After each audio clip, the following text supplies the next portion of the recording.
America. We were living in the East by the Nile River, living in luxury, enjoying freedom, justice, and equality.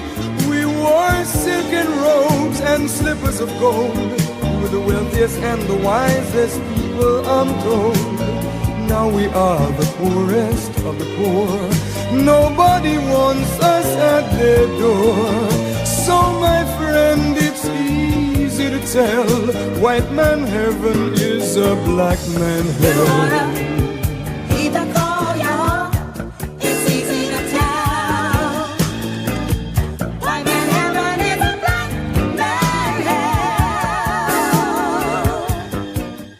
So the Honorable Elijah Muhammad said that Master Farad Muhammad said 6 words to us, and these were the 6 most powerful words that he spoke. He said, accept your own and be yourself. Accept your own. The Caucasians who brought our fathers into slavery desired to take us away from our own people, our own culture, our own religion, our own God, our own language. So we have grown up in America away from our own mind, away from our own selves, and so we have been actually indoctrinated with an alien mentality. 10,000 fearless men. Because we're going to have to challenge the things that are destroying our community. Sure. So this ain't no punk time. This ain't no temple time, mosque time, or church time.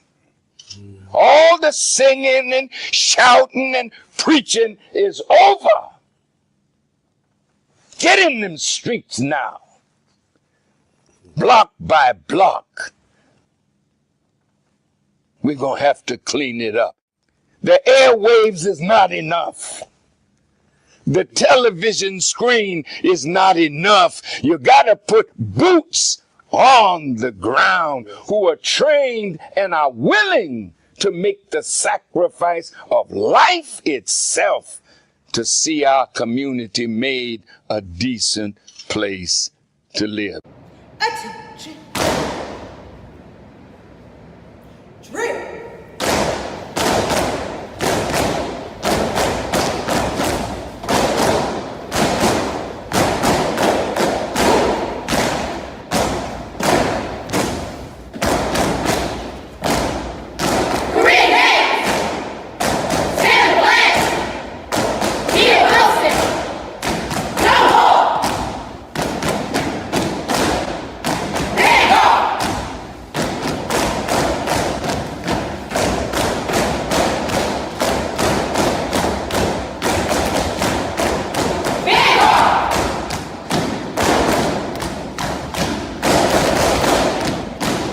Soldiering is a part of the Nation of Islam, and it readies all of us to obey the commands of God. Now some will ask, well, why military drill? Because this is what produces the camaraderie. Facebook and Instagram thought that they could ban the Honorable Minister Louis Farrakhan. But in reality, they can't, because he already lives in us and millions of others. قل أعوذ بالله من الشيطان الرجيم بسم الله الرحمن الرحيم الحمد لله رب العالمين الرحمن الرحيم مالك يوم الدين إياك نعبد وإياك نستعين اهدنا الصراط المستقيم صراط الذين أنعمت عليهم غير المغضوب عليهم ولا الضالين آمين. In the name of Allah, Master Fard Muhammad, the one true and living God, to whom praise is due forever, I bear witness that there is no God but Allah, and that the Honorable Elijah Muhammad is his messenger. Peace, family, and welcome back to another wonderful episode of WHID-FM. WHID-FM is your personal platform where those of us striving to follow the life-giving, life-saving teachings of the most Honorable Elijah Muhammad, as given to us by his premier pupil, the Honorable Minister Louis Farrakhan, gather right here in this virtual meeting place to answer that most critical question: what has Islam done for me? It's Sunday, May 17th, 2026, and at this time, we're going to turn it over to that dynamic co-host of WHID-FM, our sister Janine Muhammad, who is a superstar student here in the ministry at Muhammad Mosque number 6, under the leadership of our beloved brother, student Imam Abdul Salam Muhammad. Sister Janine. Assalamu alaikum, family, and thank you for joining us again for another episode of WHID-FM, where we hear the stories from our various guests about what Islam has done and continue to do for them. Our guest tonight is Sister Portia X, who was born and raised in Charlotte, North Carolina. She has been a member of the Nation of Islam since 2007 and now attends Muhammad Mosque number 4 in Washington, D.C. She is a wife and a mother of twins. She graduated from Winston-Salem State University with a Bachelor of Science degree in molecular biology. She has grown organic food for over 15 years and is a proud owner of Growflow, a garden-based business that educates and empowers others to grow food in any size space. Sister Portia started Growflow in 2020, offering online gardening basic classes and creating engaging content with beneficial gardening tips. Since then, she has expanded by offering organic heirloom seeds, providing Growflow planting guides, presenting at major gardening conferences, and vending at the Black and Fourth Farmers Market. So we'd like to welcome her to the show tonight. Assalamu alaikum, family. Wa alaikum salam. Thank you for joining today. Now, when I first apologize for my camera being off, it's a little challenging with technology today, but we will move right along. So I want to get my question in because I know we only have one question each before we give us our presentation. Now, my question is that a lot of people want to know, people believe that growing in their garden is organic. So in your bio, you mentioned offering organic heirloom seeds. What's the difference between just growing and putting a seed in the ground and actually organic heirloom seeds and organic farming that way? Yes, ma'am. Thank you for your question. I would like to open in the name of Allah, the Beneficent, the Merciful. I bear witness there's no God but Allah, and Muhammad is his messenger. I would like to greet everyone with the greeting words of peace. Assalamu alaikum. Alaikum salam. So that's a great question. The main difference between organic and heirloom means that organic means that if they did not use any type of pesticide or toxic chemical. So what people don't understand is that organic can also mean down to the seed. So these scientists have become very wise where they have even injected certain so quote unquote diseases and chemicals within the seed. They've gotten so wise with that because they know that once you plant the seed and you have the plants and the fruit, all of that fruit that comes from that plant is now going to be tainted with. So I strive to always provide the highest quality products. Organic means there is absolutely no pesticides. All of my seeds are non-GMO. So you never have to worry about that. And then heirloom means that it comes from the parent plant. So the original plant that it originally came from, all the way back since the beginning of time, that's what heirloom means. I try to help people understand it by for instance, like an heirloom in a family or like a dog. Like when you have a purebred dog, you don't have any mixtures, right? So the same thing with seeds. You can either have hybrid seeds or you can have heirloom seeds. Heirloom means that it is pure. There's no tainting. There is no type of mixture in its genetics. It is completely pure, a pure line of genetics that comes from the parent seed, versus hybrid is where they mix two different varieties of that particular fruit or vegetable to make maybe a different color fruit or vegetable, maybe something that is seedless, like we see a lot in the grocery stores, maybe a different flavor that they're looking for, they feel like is more more beneficial, or it will appeal to more people. So I always strive to provide only the best heirloom and organic seeds. Wow. So I'm going to get another one in because you brought up something about bringing different flavors in. And it's so interesting because a lot of people since COVID have started gardening. I've noticed there's an uptick, especially with Black people with gardening. So Right. what are some of the things we should look out for when we do purchase seeds? Let's just say you say it's a first time gardener. They're just grabbing seeds. Right. They can, of course, go to you to get their seeds. But what's some of the things they will look for so they know not to get their wrong one? So definitely non-GMO. Non-GMO means non-genetically modified organism.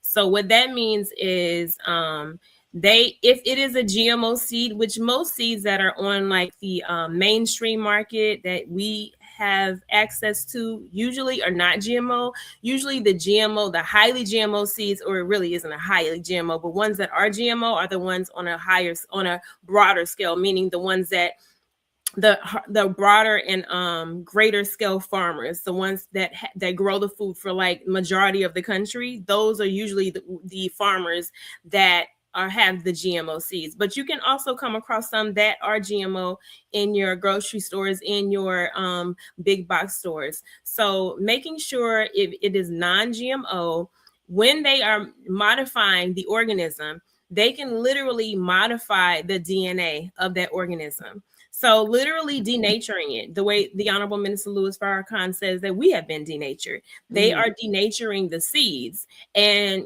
to give you a better example that you may understand, so for instance, a lot of times we see, or all the time we see tomatoes that either have been shipped from like California or hotter climate areas, or they have grown them in our areas where they should not be available at the time, because of course tomatoes are not grown and they cannot grow in cold temperatures. They are a hot, warm temperature fruit. And so they only grow in the summertime. However, what they have done when they have genetically modified an organism is they can take the characteristics of like a wild caught Alaskan salmon, which normally grows and is raised in very frigid temperatures, right? They can take the DNA they can splice it literally out of that salmon and inject it into the DNA of a tomato, so that it is now able to grow in frigid or colder temperatures, basically forcing it to be in an environment that it would not normally be able to grow in. So it is literally denaturing. So when you're looking for seeds, you need to look for non-GMO. You need to look for organic. Definitely look for heirloom. It's usually the same. I mean, they're both on the packet, heirloom, organic, but also open pollinated seeds. That means along the same lines of heirloom. You're getting a pure seed. You're getting a seed that has been basically in its natural environment and has not been tampered with at all. So those are the three main things that you need to look for. Wow, I appreciate that, because I know I've mentioned it because I personally look at your social media and I learn a lot from just gardening, as I'm a newbie myself. So I really appreciate it. Yes, ma'am. And at this time, I'm going to turn it over to Brother Jamal Muhammad, who has some questions for you. So, Brother Jamal, I will go ahead and turn it over to you. Thank you, Sister Janine. Assalamu alaikum, Sister Portia. Wa alaikum salam, sir. Yes, ma'am. And my first question I would like to ask you is, what inspired you to actually make the business of Growflow in 2020, and how does it differ from other gardening businesses? That's a great question once again. So I have been growing food, like they said in my bio, for over 15 years. I grew up with my grandmother who lived in Georgia. Growing up, going to her land and tasting like fresh foods, fresh figs straight from the tree, pears, plums, just growing up tasting that. And just really someone who enjoys food, but I don't just enjoy like any food. I enjoy high quality, really, really good quality food, right? And so I just had this innate desire right when 2020 hit of wanting to start sharing the knowledge and the skills that I had learned over the years. And I was initially going to start going to like the local recreational centers and start doing workshops like around my neighborhood. And then COVID immediately hit. So I had to pivot. And so with me pivoting, I'm like, I can still do the same thing online. And so that's where I decided that I wanted to start offering gardening basics classes, because I realized and I wanted to share how to grow food, the basic foods. It doesn't have to be, rocket science. It doesn't have to be difficult. Now, I'm not going to sugarcoat it and act like it's not work. You got to put in that work. However, it is the benefits that you get from growing your own food, the results that you get of like tasting what real tomatoes taste like, they said, I'm from Charlotte. So I used to be mentored under one of the best farmers in the nation, Brother Lee Muhammad. And I would literally just walk with him on his land and just like listen to him, just feeding me and teaching me everything that he knew. And then going to his brother's land and tasting fresh tomatoes that literally were so sweet, it tasted like somebody injected sugar. Just being able to have that experience, I'm like, I want other people to be able to taste this, because it is such a difference between you tasting and growing your own food versus what you taste in the grocery store. It's like night and day. There's no comparison. There's no flavor in what they have in the grocery stores. The texture is off. It's just like plastic. And so with me being able to experience what real food tasted like, and with me having a educational background, I was a middle school science teacher for over 10 years. Education is in my blood. My mom was a teacher. I have other teachers in my family. So I just had that desire to want to educate and empower other people. And at first, I'm going to be honest, at first I was like, well, do I know enough to be able to teach the people? And then one of my sister friends, she was like, yes, you know more than the average person. And you know how you get that second guess of yourself, right? But then once I did my first, second, and third class, and I'm like, wow, like it's a blessing to be able to share this knowledge, and then getting the reactions that I was getting from the students in the class. They were so excited. They were showing me their pictures of the foods they were growing. And it was just like, this is what I'm supposed to be doing. So it was kind of ironic that the Honorable Minister Louis Farrakhan said at the beginning of the introduction of the show about accepting your own and being yourself, because that's literally what Growflow means. People think that my name is Flo because of the name. My name is Portia, but Growflow means growing in your flow, literally growing in your natural self, accepting your own and being yourself. And part of being ourself is learning to what we are supposed to eat, which is and how to eat to live, learning our bodies and what is going to benefit our bodies the best to its optimum level, so that we can perform and so that we can work on our most optimum level, right?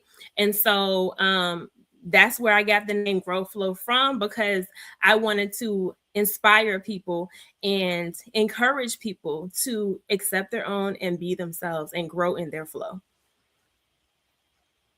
That was a lot of gems you dropped on us. I liked a lot that you said was Growflow is basically doing for yourself. And I liked when you talked about the passion you had when you taught others how to grow food. Yes, so I like those answers. And my second question before we go to Brother West is, how has gardening changed your relationship with food, health, and also nature, and with yourself? Okay, so another reason why how I kind of flowed into, little trying to tip it in there. How I flowed into Growflow was after I had my twins, like I had them in 2018. Then 2 years after that, all MGT know, you know what we do for 2 years. I went straight into COVID. So it was a really like rough stage for me postpartum. And I did deal with a little bit of like postpartum depression. That's real, right? Like not just being stuck in the house and needing to get out, needing to find my identity again, because it was like wrapped around just being a mother of twins for the first time. I knew nothing about raising children.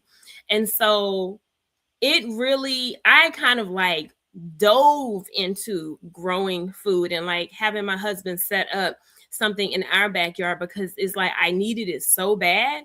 So it definitely benefited me with helping with just me in motherhood, right? And that's one thing that I always express to people. Like if you're dealing with like mental health or anxiety or depression, of course we're going to pray. That's the first thing. But gardening has really helped me, and I know it can help so many other people with just grounding yourself, just getting back in tune with nature, because that's what we are naturally, that's where we're supposed to be anyway. And so when I go out in my backyard, I'm so serious. I can go in the morning and literally stay till the nighttime. I only go inside because I know I have to as a mother and take care of my business, but I can stay outside for 6 to 8 hours and it doesn't even feel like it. I literally feel like I am like in my natural zone. What it's done for me health-wise, of course, it has helped me to, it gives you, when you're eating real food, it gives you the proper nutrients and the vitamins that you need. It gives you the energy that you need. I remember harvesting, like one of the first things that I grew was lettuce, strawberries. I remember I grew a cabbage head, one cabbage head. I made a spring rolls out of that. And I grew some broccoli. And when I tell you just the broccoli itself, just taking it off of the plant and putting it right in my mouth, it literally tastes like it was seasoned with garlic. And I know it wasn't, but the flavor that I tasted in the broccoli, it was like, what have I been eating all this time in the grocery store? It was just so flavorful. I couldn't believe it. Then I just kind of expanded with like growing asparagus and just also basically anything that you see in the store, I basically grow as long as it's aligned with how to eat to live. So tasting and seeing the benefits of what it did for me mentally, physically, emotionally, spiritually, like I said, being out in nature, being out, letting the sun absorb my skin, absorbing that sun and that vitamin D. First of all, as Black people, we don't get enough vitamin D anyway. We're naturally low in vitamin D. So going outside and allowing that sun to beam on your skin, that in itself is going to regulate your nervous system. If there was anything that you were dealing with out in the world, going out into your backyard, on your porch, wherever your grow space is, because we don't discriminate, and allowing that sun to hit you and allowing that melanin to absorb that vitamin D. I mean, it is nothing like it. It relaxes me so much. And I literally, like I said, can stay out there for hours. So it has done so many benefits. I can't even, I can go on and on. Yes, ma'am. It seemed like you was very passionate about what you do, especially when I heard that you said you can stay out there for hours, and it feels like you probably only stayed out there for a minute. Yes. Yes. And, getting back with nature is something we should all do, because we are a part of nature and we should understand it more. I picked up a lot from that. So we're going to actually go ahead to Brother West, who's going to ask 2 more questions before you go into your presentation. And then one more person will have it before we go into your presentation. Brother West? Yes, sir. Thank you. In the name of Allah, the Beneficent, the Merciful, I bear witness that there is no God but Allah, and Muhammad is his messenger. Assalamu alaikum, Sister Portia. Wa alaikum salam, sir. Yes, ma'am. So I really did want to ask you, with your knowledge of agriculture and growing a lot of different crops and plants and things of that nature, what are some things about agriculture in general that you feel like the average person may not know? I think the main things in agriculture that the main average person may not know is very simple, to be honest. It literally is the reflection of the teachings. we're taught that we have every being, everything out in nature has a natural enemy, including ourselves, right? The same thing in gardening. We're taught that, when you plant the seed, you can never determine when Allah is going to allow that seed to manifest and be germinate, right? The work really goes in underground, in that black soil. We know that the God created himself in triple darkness. Well, that soil also represents triple darkness. All of that pain, all of the effort and the energy that the Master Prophet Muhammad had to put into creating himself for years upon years, that seed, it is going in through a process of, especially if it's a natural seed, if it's in its whole natural state, it is going through a process of creating and producing that root system, because the root system is the foundation for the plant. And the root system is really the most important part of the plant outside of the plant. The soil is one of the most important things, because the soil is how the plant eats and drinks. But that root system, that builds the foundation for the plant. And so as we are going through, like, learning about the teachings, Nation of Islam, and how we function, how we are constantly dropping seeds, we can determine when that seed is going to germinate in that person, when that seed is going to be manifested in that person. All we can do is strive to do our best to be the best vessels and the best examples from Allah. So it is so many things that are directly connected to the teachings that I get as I am, like, walking through so many lessons that I'm constantly learning while I'm out there, that I feel like the average person really doesn't understand or may not even see initially. But once they get out into nature, get their hands dirty, get them fingernails dirty, and get into that soil, because there's microorganisms, there's an ecosystem underground in that soil that plays a major part in not just our biology and our hormones and all of that, but it literally is a world that we do not see, but is really the most important living organisms that we depend on in order to grow our food. So I think the average person really does not understand the connection that we have to plants, the similarities that we have with plants. Plants have an immune system just like we do. If we are making sure that we have helped this plant to build a strong immune system, then it can naturally fight off diseases like we have. It can naturally fight off and protect itself from different pests.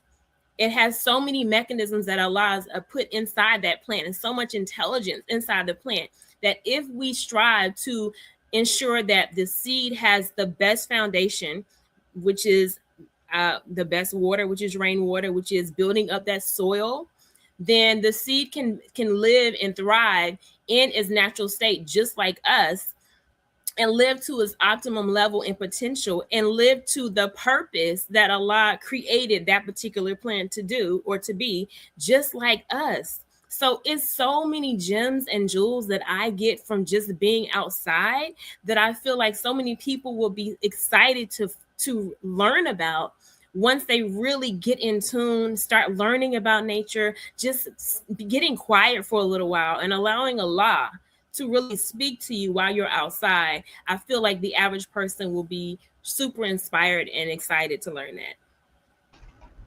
Absolutely, and I agree with that 100%. I feel like it's, something that we don't get to experience often, considering, how today's society really isn't focused on doing for self, but more so relying on others. Right. And my next question for you before we go to Sister Leah, continue the program, I'm curious, for the initial process of getting started with growing, is it really that easy for people to get started in their backyard, or, is your soil already necessarily trained to start growing, or are there requirements that, you have to have that, you know, your average like urban neighborhood soil might not provide? That's a great question. So the first thing that I always encourage people to do if they plan on doing in-ground gardening, I do personally all raised beds. I have 15 raised beds in my backyard. But if you want to do in-ground gardening, the first thing I would suggest that you do is get a soil test done. And you can get that done at your local extension program. And the county is connected to the county. And you just literally take samples from your backyard, send the samples to your extension program, and they will do an extensive test on what nutrients, what different types of things that it is either lacking or maybe it has an overabundance of. And then they will send you back the results of maybe some suggestions of what you can add to your soil. But you would definitely more than likely 9 times out of 10 have to amend and build your soil up. Some places may have better quality soil than others, but depending on your area, I would definitely suggest that you do a soil test. Now, if you're interested in growing in raised beds, which is what I do, you have more control of the soil because you're adding the soil from either maybe a nursery. You can get your soil in bulk from a nursery at a very cheap price, or if you're getting bags of soil from the store, you can control that soil in a raised bed or in a pot. So, but I would definitely suggest if you are growing in ground, you definitely have to get a soil test, because if not, it is definitely lacking something with all of the things that this earth has been through because of man. Yes, that's exactly why our food is lacking so many nutrients, and why we are malnourished as a people, why we have to supplement it with multivitamins and things like that. It's because the soil is lacking the nutrients. So definitely getting a soil test. Yes, man. That's a great answer. Absolutely. And with that, go to Sister Louisa for her questions. Sir, Yes, thank sir. you. Assalamu alaikum, Sister Portia. Walaikum salam, ma'am. I'm really enjoying this. I have a few questions, but I'm follow the rules. Yes, ma'am. Questions. My first question is, I heard you mention about the postpartum and the depression. How did gardening strengthen your spiritual life and strengthen your connection with the God? And would you say that gardening and connecting with the soil is connecting with the God? Excellent question. I would definitely say that connecting, getting your hands dirty, getting your hands in that soil, that living soil, because the soil's living, you're getting to know yourself. As you're getting to know yourself, as you're getting to know Allah first, you're naturally getting to know yourself. So as I was outside just getting reacquainted, because I had not really done any gardening the first 2 years of my children being born, because again, you were in the trenches trying just to make sure you were good. So, and they were good, and just trying to, just do what I needed to do as a mother. So with that being said, once I really got back outside, my husband built me a first raised bed. My first raised bed was kind of small at first, and it was just enough for me. But me just getting out there and just like getting in touch with it, like the plants, like rubbing the leaves, talking to the leaves and the plants, and just getting in tune with nature. Allah talks to me and talks to, I'm sure, anybody else who is experiencing it. I get so many like downloads and so many gems, because I'm literally, every time I go outside to my backyard now, and I've done this since I've been growing food, I literally just go outside and I just walk. I don't allow any type of noise. I allow Allah to speak to me. I am walking forth, and maybe watering while I'm walking, whatever, but I am definitely just walking and allowing to be a receiver of whatever I need to receive at that time. And 9 times out of 10, I'm getting some type of lesson that I needed, some type of gem or some type of prayer answered that I needed answered out there. So just me getting back in tune, allowing the wind to blow through my hair and going out. Sometimes I even go out. I don't do it much because we may have, my husband has to check for like broken glass or nails because of the construction he's been doing back outside. But sometimes I do go out barefoot, just get grounding myself. But he's like, just be careful because I got to check with the metal detector first. But yes, grounding myself, touching the plants, touching the leaves, and just immersing myself in nature, observing. I'm a natural scientist, so I naturally observe anyway, just observing. I learned so much from just observing my garden, my growth space, that it had helped me so much spiritually with getting back balance. It brought balance back to me. I was very much imbalanced coming through motherhood and then going to COVID. I was very much imbalanced, and we have the study guides struggling for balance. So even with me studying the study guides, and then even reading the Holy Quran and seeing the connections of seeing different scriptures and verses that were directly connected to growing food. And sometimes, I don't know, it's just me, I guess because of the way I'm made up, I'm always seeing some type of connection dealing with gardening. I guess because I'm biased. So it's always something that the minister is saying that I'm like, dang, that's connected right to gardening. Like that's something that I can learn with dealing with growing my plants. So it literally was the foundation for me finding my purpose. And the Honorable Minister Louis Farrakhan says, when you can find your purpose and live out your passion in life every day, you are not working another day in your life. Like you're literally living in paradise. And that's how I feel when I'm outside. That's how I feel when I'm doing these workshops and doing these conferences where I'm educating other people.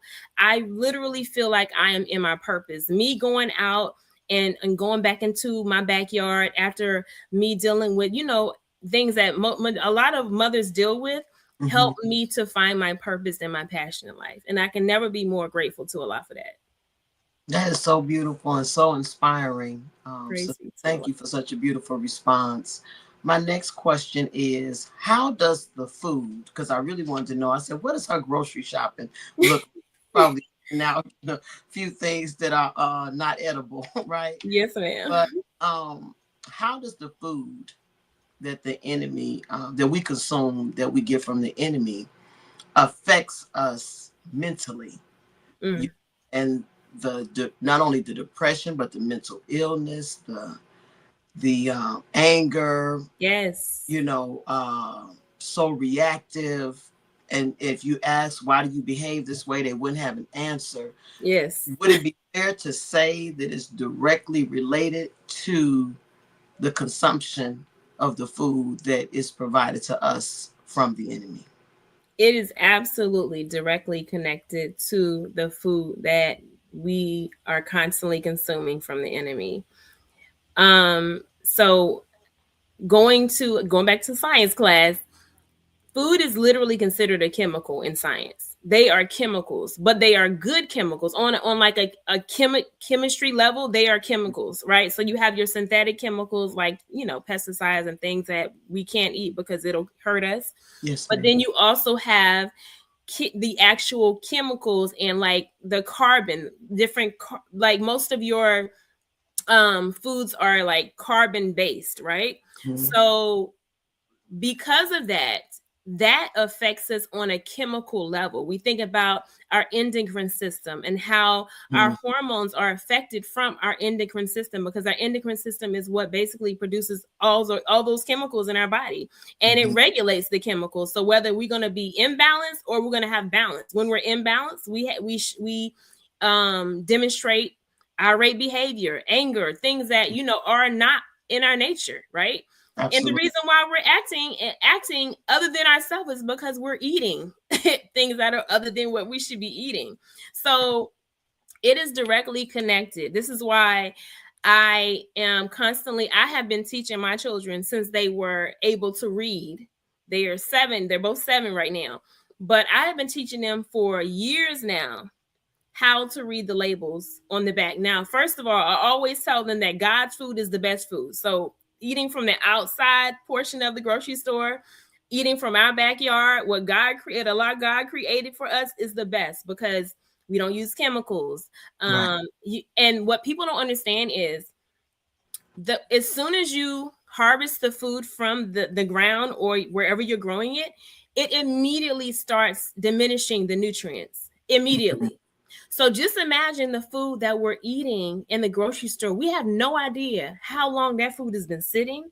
We have no idea what they have sprayed on the food as a preservative to keep it so-called quote unquote fresh or looking fresh. We have no idea. And that even goes down to the seasonings. We do not know how long those seasons have been sitting there because, really technically they're not going to quote unquote go bad. Right. But if you have ever tasted your own seasoning, like fresh herbs that you have grown, and if you when you harvest it and you add it to your dishes, like basil, like rosemary, like lemongrass, like all of these aromatic herbs, when you add that to your dishes, you can taste a dramatic difference in how they're so potent. And those herbs are not only just potent for flavor, they are medicinal. Many people don't know that. They're supposed to provide medicinal benefits, but because we are constantly consuming dried herbs that have been sitting probably on the shelf in a grocery store for years, we're not getting any of those medicinal benefits that we should be getting, right? Yes. So consuming anything that the devil, the enemy, has provided for us to get and to purchase and to eat in the grocery stores is absolutely affecting our behavior, especially our children. My children already know. I have already trained them. Read the back of that label. Anything that we have to get in the middle part of the store that has an actual label or whatever it is, they know the keywords. Oh, my, we can't eat this. This has soy in it. We put in it back. Oh, no, we can't eat for high fructose corn syrup. No, man. Oh, no, all those artificial dyes. No. So they already are trained. They tell me, like, oh, no, we got to put this back. You had it. And maybe I missed something. They will tell me that we need to put something back because I've already trained them to read the labels and I've already trained them how to eat to live and what we do and do not eat. So those artificial dyes, yellow 5, yellow 6, red 40, that are in the chips and all these processed foods, those are causing the chemical imbalances. Those are causing the behavior issues in our children.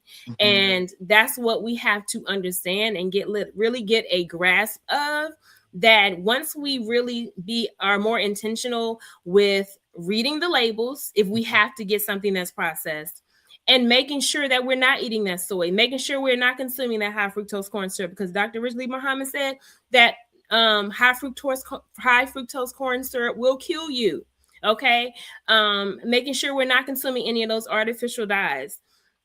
Just making sure you can read the words on the back. Can you pronounce the word? That's the first question. Okay. You should not have a whole dissertation, 3 or 4 paragraphs on the back of a box. And you can't pronounce anything. So the enemy is doing that and has done that on purpose because they know that some of us may not take the time to read it. We just are sometimes just eating for emotional purposes or just because it tastes good, and that is affecting us in a horrible way. Absolutely. Oh, wonderful. I'm going to maintain some discipline. Yes, those other 100 questions I have to myself. Yes, ma'am. May I continue to bless you. Thank you so much. Praise be to Allah. Wonderful answers. Back to you, Sister Janine.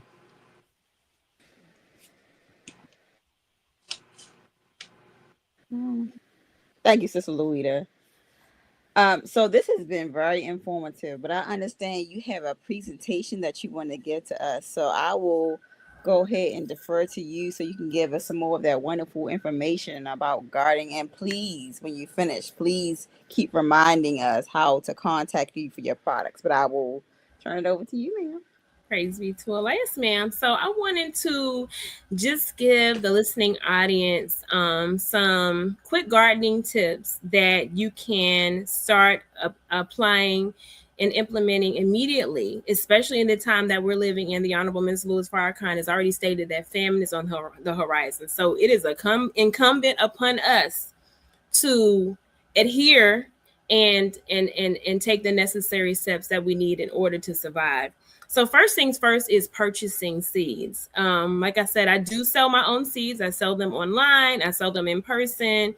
I ship all over the United States. But even if you don't get my seeds, making sure you're purchasing seeds that are the best quality. Okay.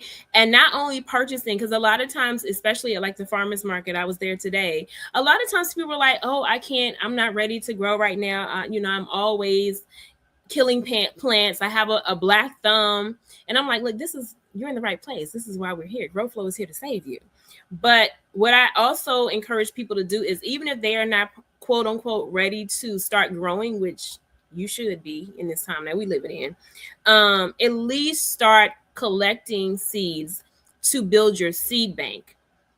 And a seed bank is literally just whatever little container that you store your seeds in. I usually get my little containers from like $125.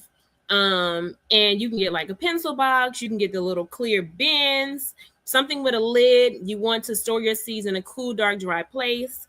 If you store your seeds properly, they can last for up to 5, sometimes 10 years. But you just want to make sure that it's in a cool, dark, dry place. So always find a container that has a lid, like I said, that it can protect it from moisture, any heat, any light source. You want the exact opposite environment from what you would need for a seed to germinate. So even if you're not ready to start growing, I always suggest for people to start collecting and building their seed bank, because we are in a time right now where not only food is scarce, there is a shortage in seeds. People are not realizing that. They're not going to realize it if they're not in this gardening arena. But me constantly looking at, maybe it's a seed that I don't personally provide in my company. I may go to another Black-owned seed company or a seed company that I trust in. And I've noticed that there's literally the seeds are gone. Like, I can't purchase them. So a lot of times people are not noticing it. The way that like this government, this world works, they're not going to just wipe all the food off the shelf. You're going to gradually start seeing shelves being empty, because they don't want to cause panic, right? Well, the same thing happens with the seeds, with the soil. There is eventually going to be a shortage in that as well.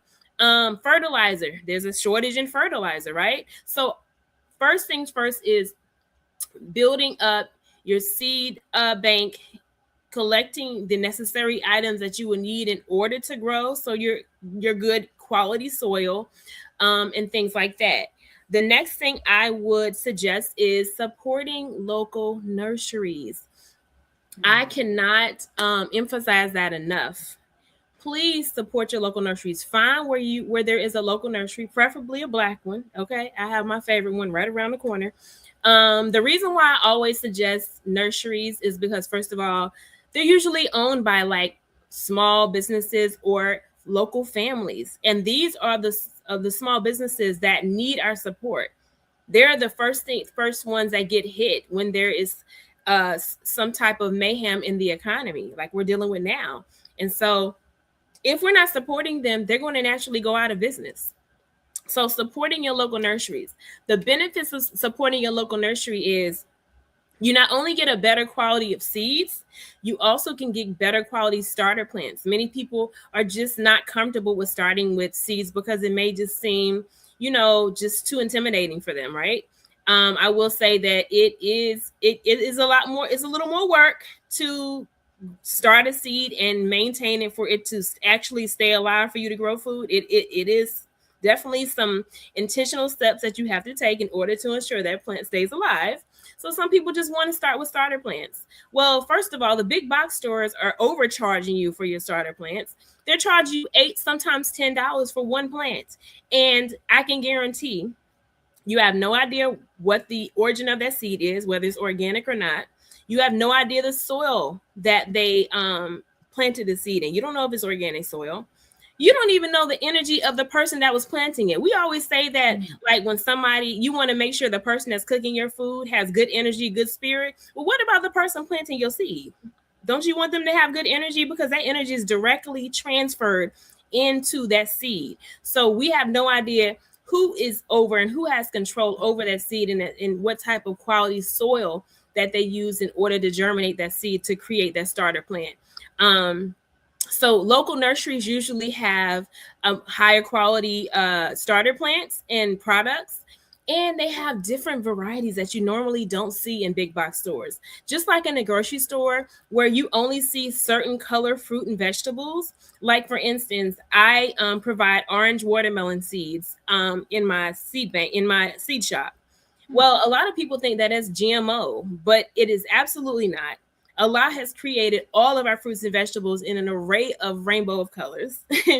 So just like you have an orange, yellow, and red bell pepper, just like you have red and purple grapes and green grapes, he has created our fruit and our food in all different colors. So it is absolutely natural, right? But you're not going to necessarily see that in the grocery store. You're not going to see an orange watermelon in the grocery store. You're going to only see red. They control what you see. They control what you eat. When you go to local nurseries, you're able to be exposed to more exotic, more rare varieties that you would not normally see in your big box stores. So always strive to support your local nurseries. Another major important thing, you all, connecting and supporting your local farmers and going to support your local farmers markets.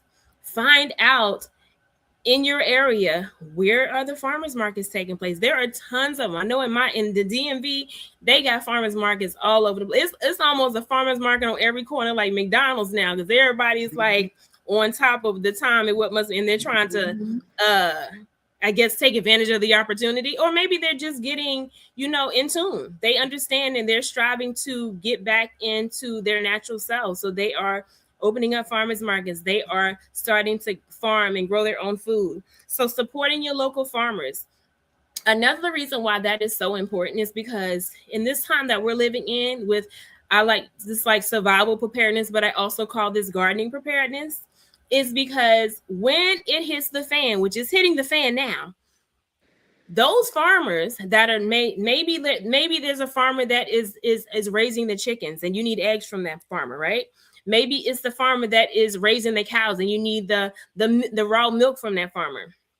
If you are not connecting and making intentional relationships and connections with them now, when they when they're not at the farmers market anymore, because it's like the streets are not safe enough for us to be out, we got to be in our homes, and you got to where you think you're going to go. I say this all the time. I had a conversation with someone today.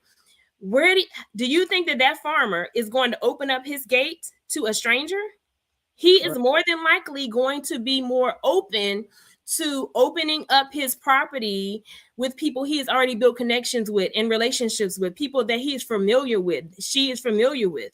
So building those relationships now, because we're going to go back into bartering and trading, where maybe you have some, growing pepper plants and you want to get some eggs from them. So now you have a connection and a relationship where you can set up bartering and trading amongst each other. It is so important right now to build community and making friendships in all walks of life, as long as they're like-minded and they believe in not necessarily in the same God as you believe in, but they are like-minded. They are all about surviving. They're all about growing food. They're all about not just growing food, but growing it the most sustainable way without using chemicals. Building your tribe now, because when it really hits the fan and when it's really go time, where people are like, they're already not trusting people to like come or around their area sometimes, but especially when, like it was in the pandemic and COVID, people are buckling down, where unless you're in their circle and they recognize you, they're not letting you on their property to get any eggs or any milk. So it is so important for us now to build those relationships. Build relationships with your local farmers. Show your face. And then bring something to the table. Don't just think you're going to go to their property and just be getting eggs and whatever other products they have, but build a relationship and have something prepared that you're bringing to the table as well, so they see that you're not just coming for a handout, right? Also, starting to grow food even in a small space. So Growflow initially started with educating and empowering people to growing food. And then once I saw, as I was on my lives on social media and seeing in the comments how people were like, oh, I can't wait, I'm so excited to grow food, but I can't do it right now because I don't have a yard.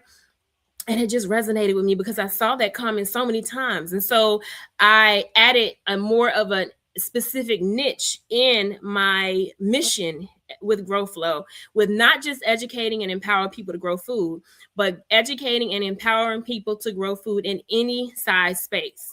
We can teach you how to grow in the ground. We can teach you how to grow in raised beds. We can teach you how to grow in a pot, in a grow bag, in a planter, wherever it is. And that's literally what I say when I'm at the farmer's market. If you just have a porch, a patio, a deck, a windowsill, wherever it is, beloved, I need you to figure out what that space is, and I need for you to start growing.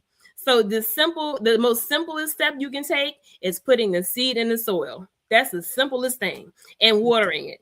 You have accomplished the three most basic things in growing food. Of course, there's other things attached to it that will come along the way, but getting the soil, getting your space, planting the seed, and watering it. Just start there, right?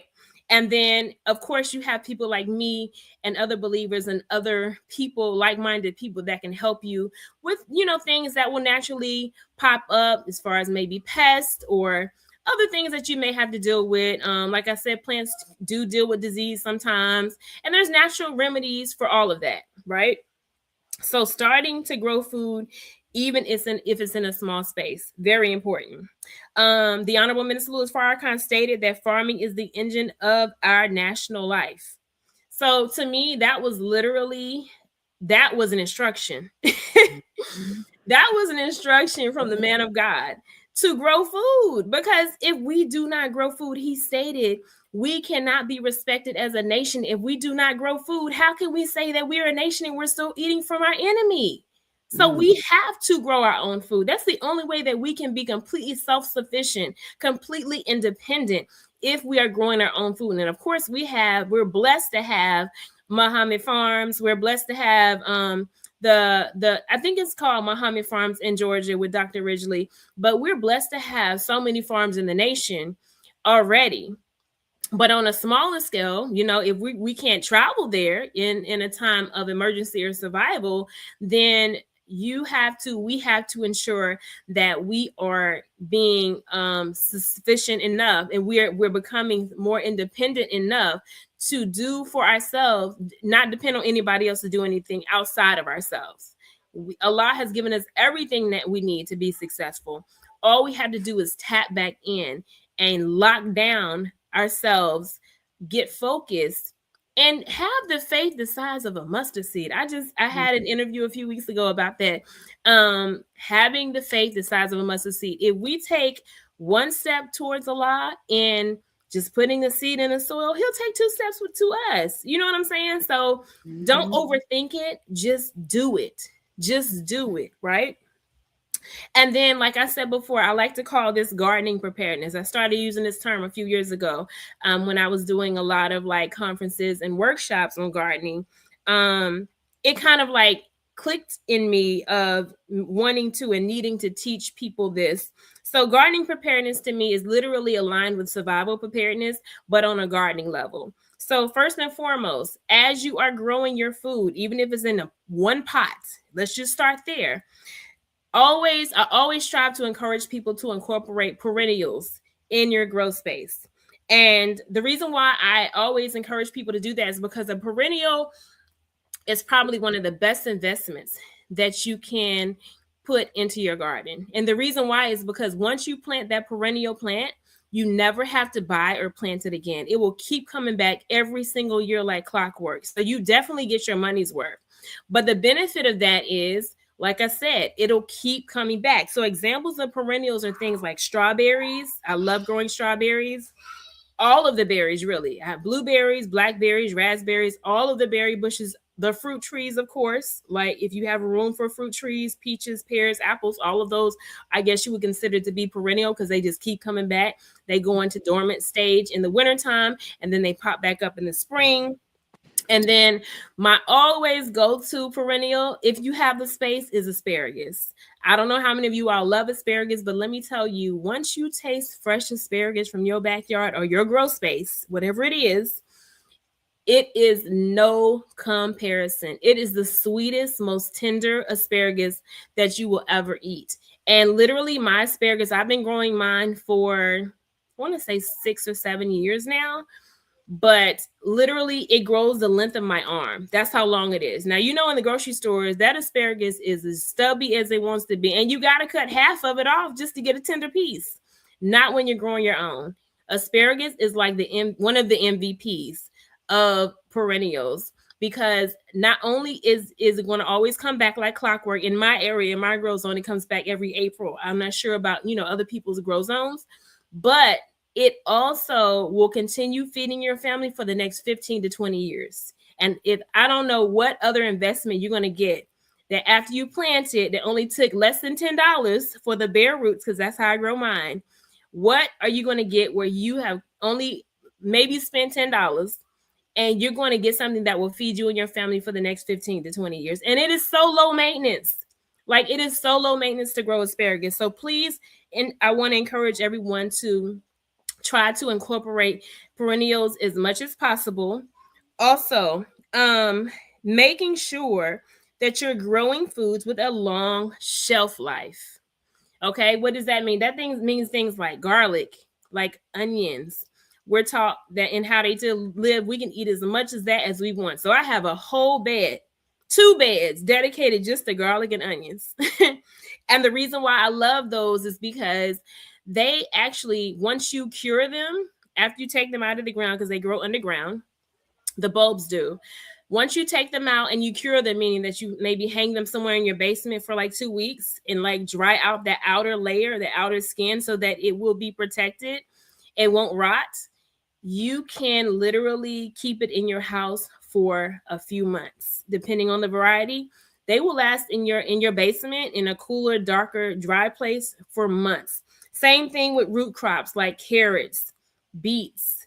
All of those basically are great that have a longer shelf life. Potatoes. I know we're not necessarily supposed to eat potatoes, but in the time of need, I might just eat a little red potato. You know, I'm actually going to grow some red potatoes this year just because I have them. They're already sprouting. So it's like, I'm just going to throw them in the soil.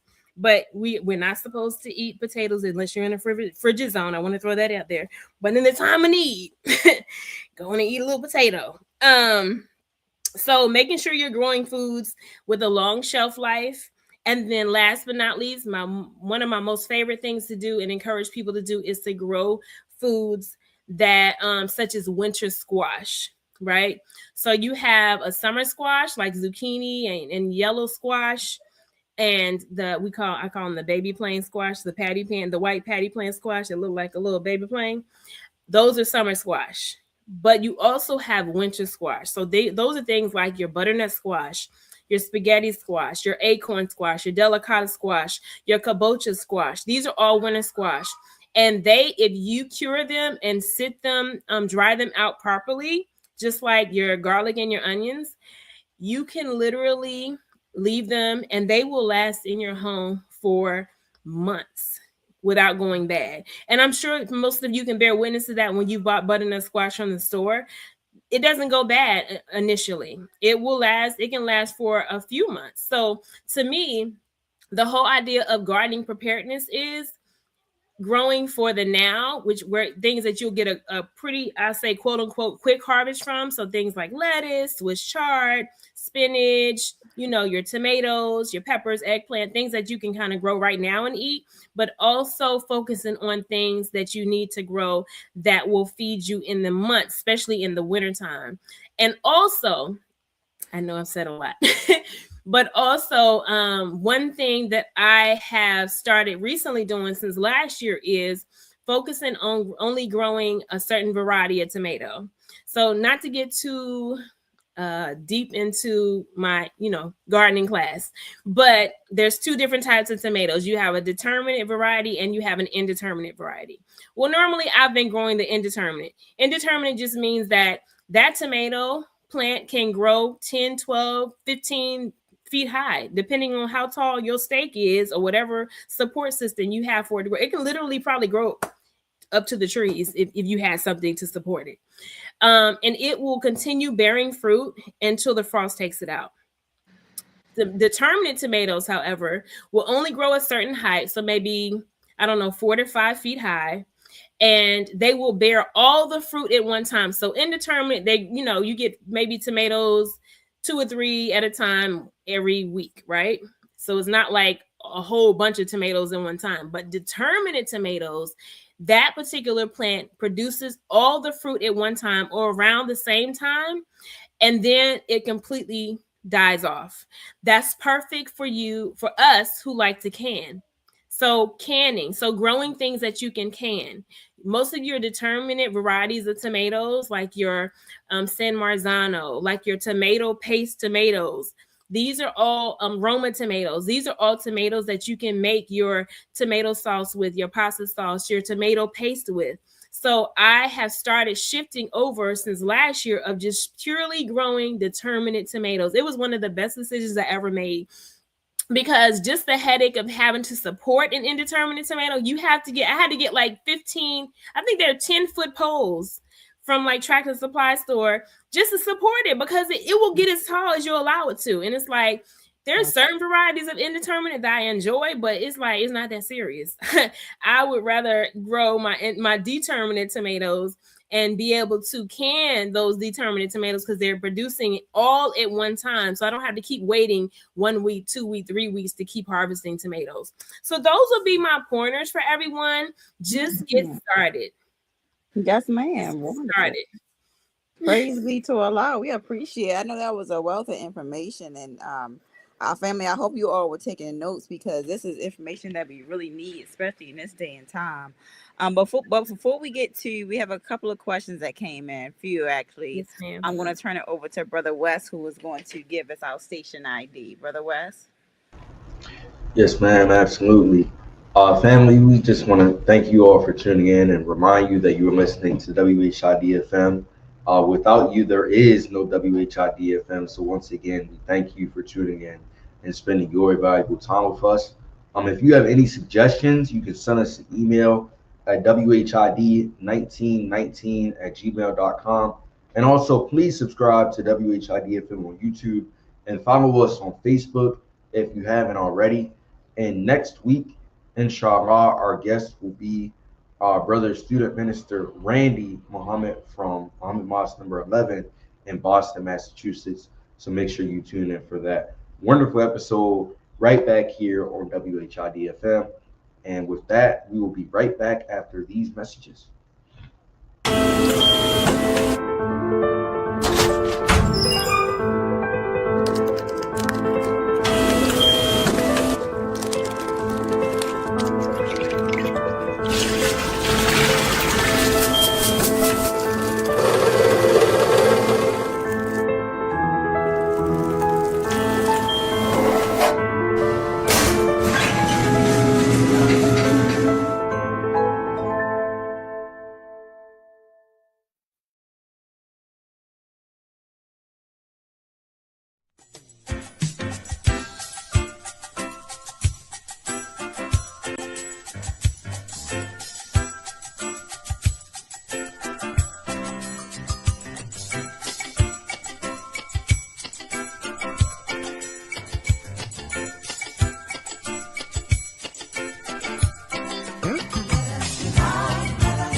Everybody join in this melody. That's the only way we're gonna be free. Everybody singing this sweet refrain. Sing this melody till it gets in your brain. Well, I'm talking to you, Muslim, Christian, and the Hebrew. Anything to do, we got to unite, or else we are through. Everybody singing. Assalamu alaikum. This is your brother LaRon Muhammad, the owner of Supreme Styles Collections, an online haberdashery where we sell accessories, books, body butters, prayer rugs, even supplements. So we have what a man needs spiritually, physically, and mentally. And with our help in making our brothers into a well-made man and presentable to the community and world, just like you put a bow on top of a gift, you can purchase one of my bow ties and pocket squares handmade by me. They are the right size with the 2 dimples, the 3-inch clip, and a 12-inch matching handkerchief. So come on and start a new collection and check out our selection at SupremeStylesCollections.com. That's the new website. And also follow us on Facebook at Supreme Styles Collections. Also follow me on Facebook and Instagram at LaRon Muhammad. Thank you. Assalamu alaikum.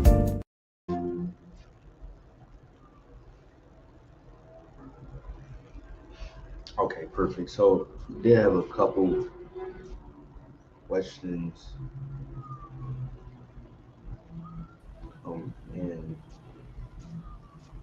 actually, in the chat, no, we didn't have any questions in the chat. So my question for you during your presentation, I know you spoke a little bit about, what was it? You started going into, I think it was, let me see, I want to remember this specific point. I'll turn it back over to Sister Janine to ask her question, because I really want to just, nail it down. Yes, sir. And I'll come right back to mine.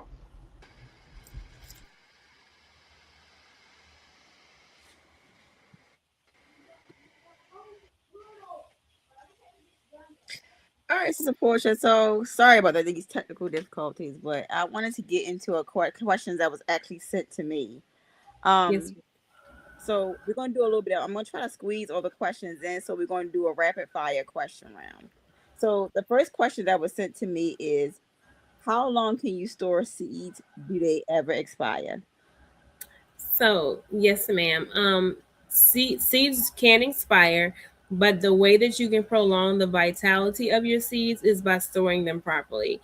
If you store them in a cool, dark, dry place, like I said, going to like maybe one of the little Dollar Tree, Dollar General, one of those stores, and getting those little clear bins and storing your seeds that way, or maybe in a little pencil box with something with an enclosure so that can protect it from the outside environment. As long as you keep it in a cool, dark, dry place, your seeds can last from 5, 7, sometimes 10 years. So just ensuring that you're storing it properly. But yes, seeds can expire. And when I say expire, I mean they will not be able to germinate. They wouldn't be any good anymore. They don't have any more life in them or intelligence to actually germinate. They have expired. Wow. Okay. Crazy to enough. Okay. And the next question that was submitted is, during the season we are currently in, what crop should we consider growing now? So now that we are moving into our summer pretty soon, so right now it is spring, but it's late in the spring, and depending on what your grow zone is, the grow zone is literally the area that you live in, the climate, the weather patterns that are people are usually seeing and you experience in your particular area that you live in. So, for instance, in the DMV area, we don't necessarily have a really long summer growing season like I would like. It kind of, and then the spring is like, I don't even know. It's not even a spring. It's been fluctuating, going back from winter to summer. So I don't even know. But depending on your grow zone, you can determine what you need to grow. Going to farmersalmanac.com will help you, because they literally, you can put in your zip code and it will let you know what your grow zone is based off of your zip code. It will be specific for your area, and it will tell you exactly the crops that you can grow right now. So what I would suggest is starting to transition into your summer crops. And so your summer crops are things like the things that you normally see in like farmers markets, your tomatoes, bell peppers, eggplant, corn, squash, cucumbers. These are all summer crops. Your berries, all of those are summer crops. So I would suggest you start getting either the seeds, of course, or getting starter plants of those particular summer crops. But like I said, if you go to the farmersalmanac.com, they can let you know exactly what your grow zone is. And you can also find out when your first and last frost date is. That's very important in growing food. Your last frost date, which is what we just experienced for the most part around this country, that is going to determine when the ground is warm enough for you to start planting normally in the ground. So it is dictated by assuming that you're growing in the ground, but it's really anywhere. So if you're growing in a pot and you're going to raise bed, your last frost date is going to let you know specifically, tentatively, when is the safest time for you to start planting outside.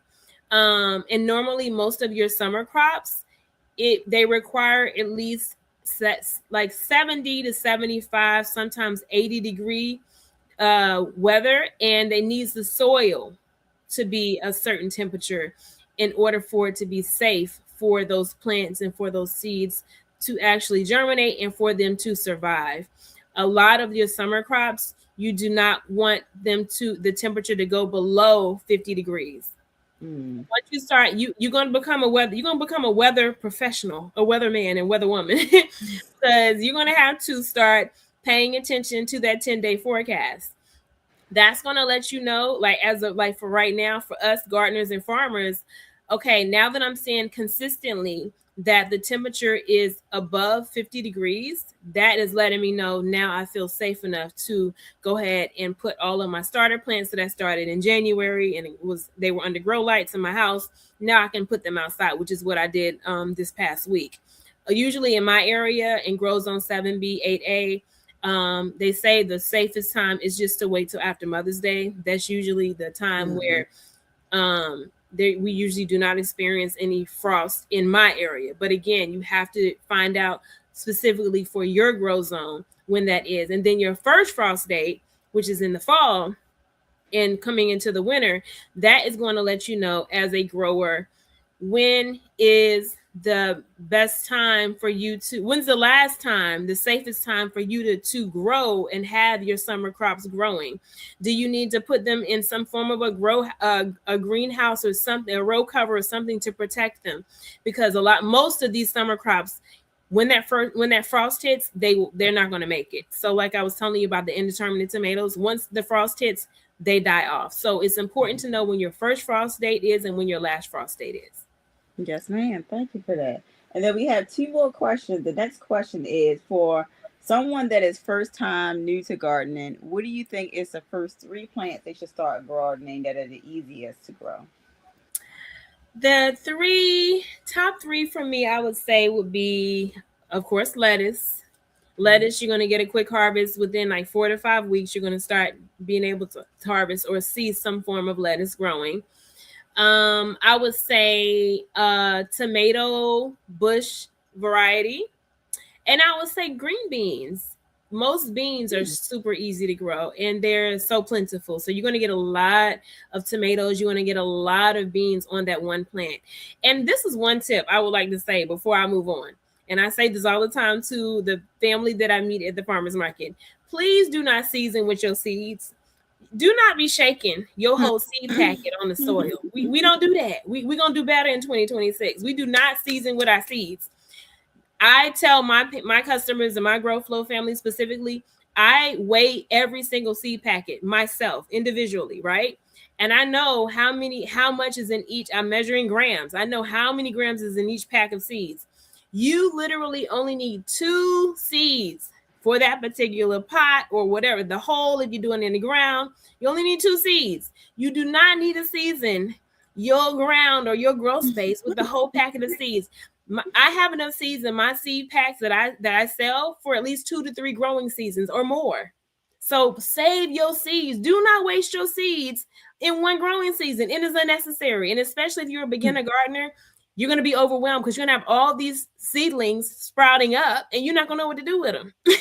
So the top 3, I would say lettuce, a bush cherry small tomato variety, and I would say the beans. So I grow purple green beans. I grow regular green beans, specifically bush beans, though. I will always suggest all bush varieties because you have a pole bean, which it crawls in vines all over the place. And then you have a bush bean. I would suggest you start with all bush varieties. Yes, ma'am. And then the last question before we go to announcements is purchasing soil. What is your top best brands, and what is the things you believe you should purchase with the soil? Yes, ma'am. Praise be to Allah.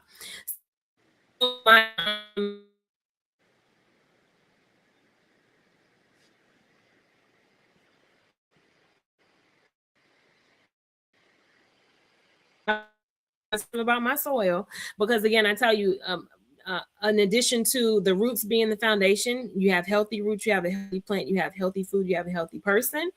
But the soil really helps to dictate that foundation. You need healthy soil. So I really pay attention to the quality of soil. Just all soils are not created equally. Just because it says organic on it, do not trust it. Okay. I'm not going to say a particular brand. If you want to know offline, I can let you know that. But my brand that I'm into, that I really, really love and enjoy, is Happy Grow. So it's HAPIGRO, Happy Grow. And they have a organic potting soil, they have an organic raised bed soil, and they have an organic gardening soil.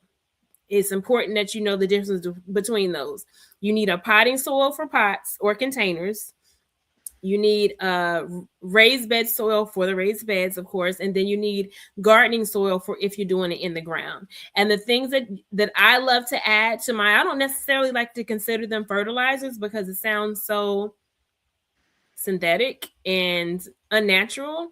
I like to use the word like plant food and the nutrients, right? So I've always liked to use compost. I make my own compost personally, but to get it on like a larger scale, I love the brand Leaf Grow.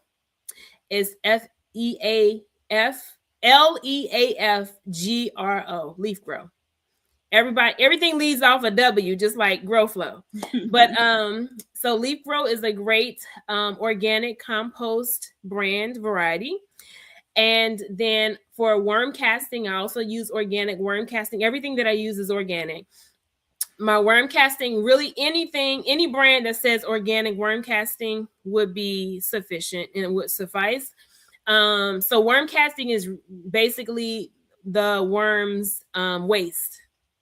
It is actually the most, they call it in the gardening world, black gold, because it is literally that amazing. So get you some worm casting, get you some good old compost, learn how to compost yourself if you can.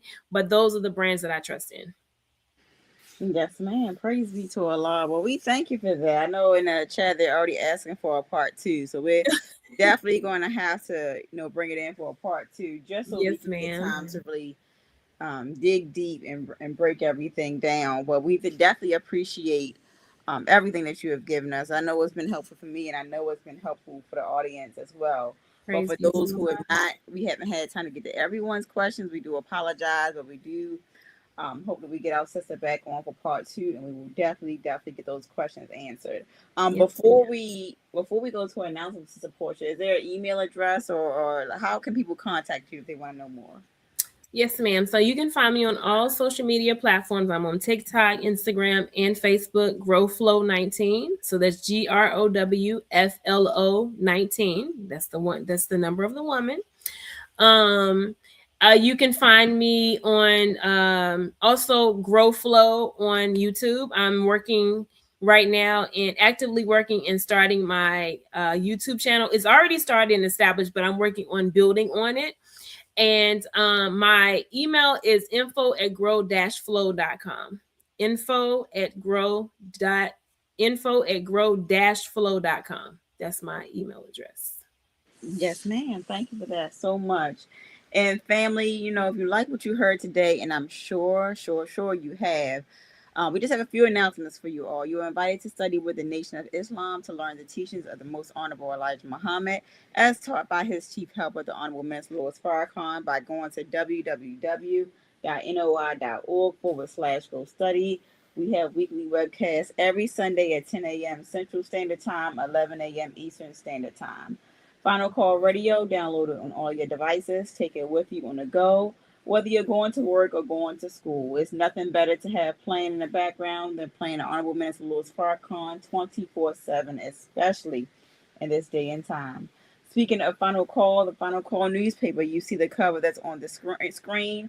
We are celebrating 93 years of our beloved minister, Honorable Minister Louis Farrakhan. 93 years, that doesn't come easy.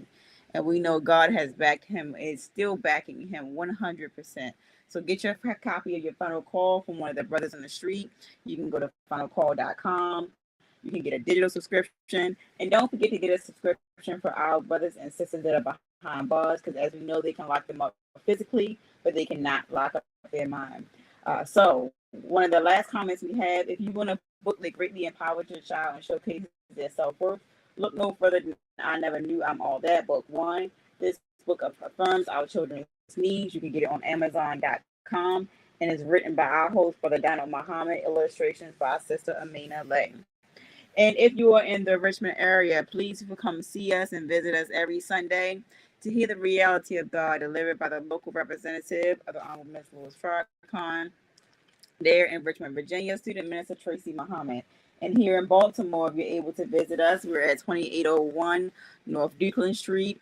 And you can definitely hear by our local representative here in Baltimore, Brother Student Imam Abdul Salam Muhammad. So with that, family, I will turn it over to Sister Louida Muhammad, and we're going to do our Eat Well, Be Well segment, and then Brother West will close us out in prayer. Sister Louida? Yes, ma'am. In the name of Allah, the Beneficent, the Merciful, I bear witness that there is no God but Allah and that Muhammad is his messenger. Thank you for tuning in to another wonderful episode of WHID-FM. This is our Eat Well, Be Well segment, and we will be reading from How to Eat to Live, Book 1, page 60, titled The Benefits of Eating Once a Day.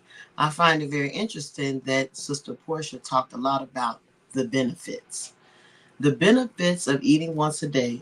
I'm only going to read 2 paragraphs, and then we're going to clear a couple of words to help inspire us to understand exactly what the benefits are and what it really means.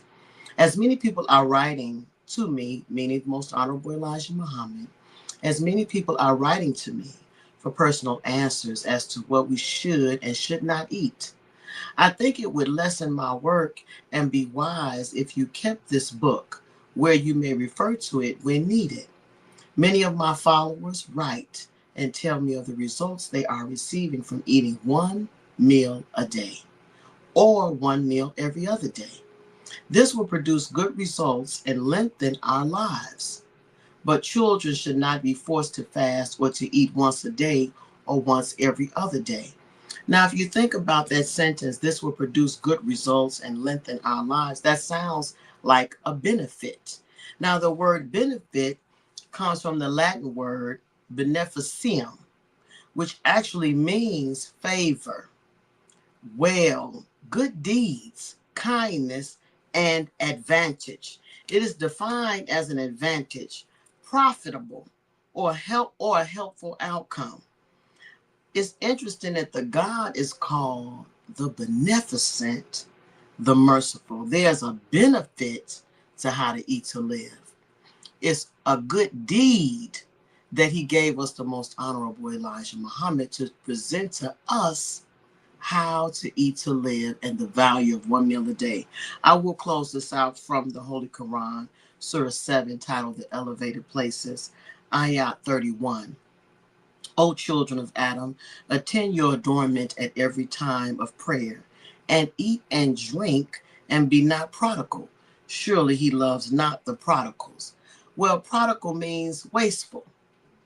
If we are wasteful often, it's mainly because we're not eating properly. The Most Honorable Elijah Muhammad is so proactive in giving us how to eat to live. Doesn't cost a lot of money to eat healthy, to eat the navy bean, to do some of the things that our sister Portia said and shared with us. Let's be profitable.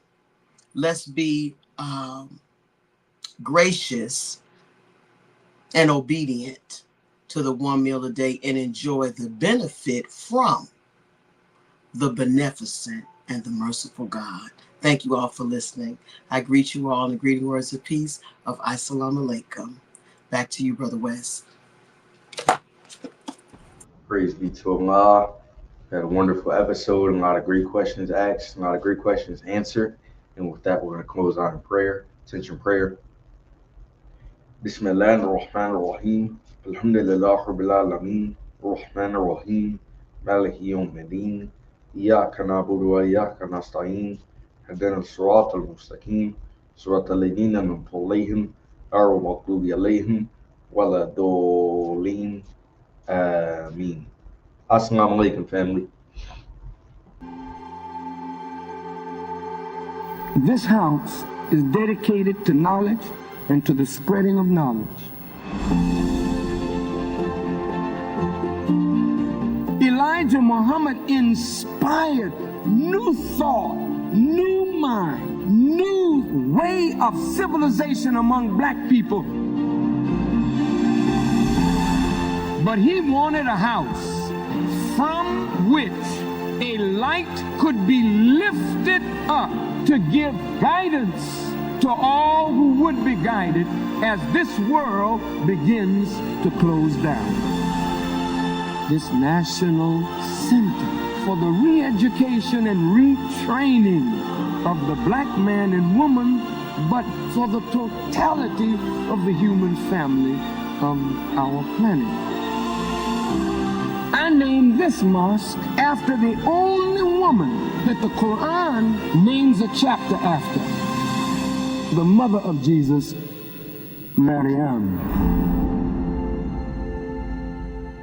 All human beings need to be re-educated. That is the purpose of the National Center.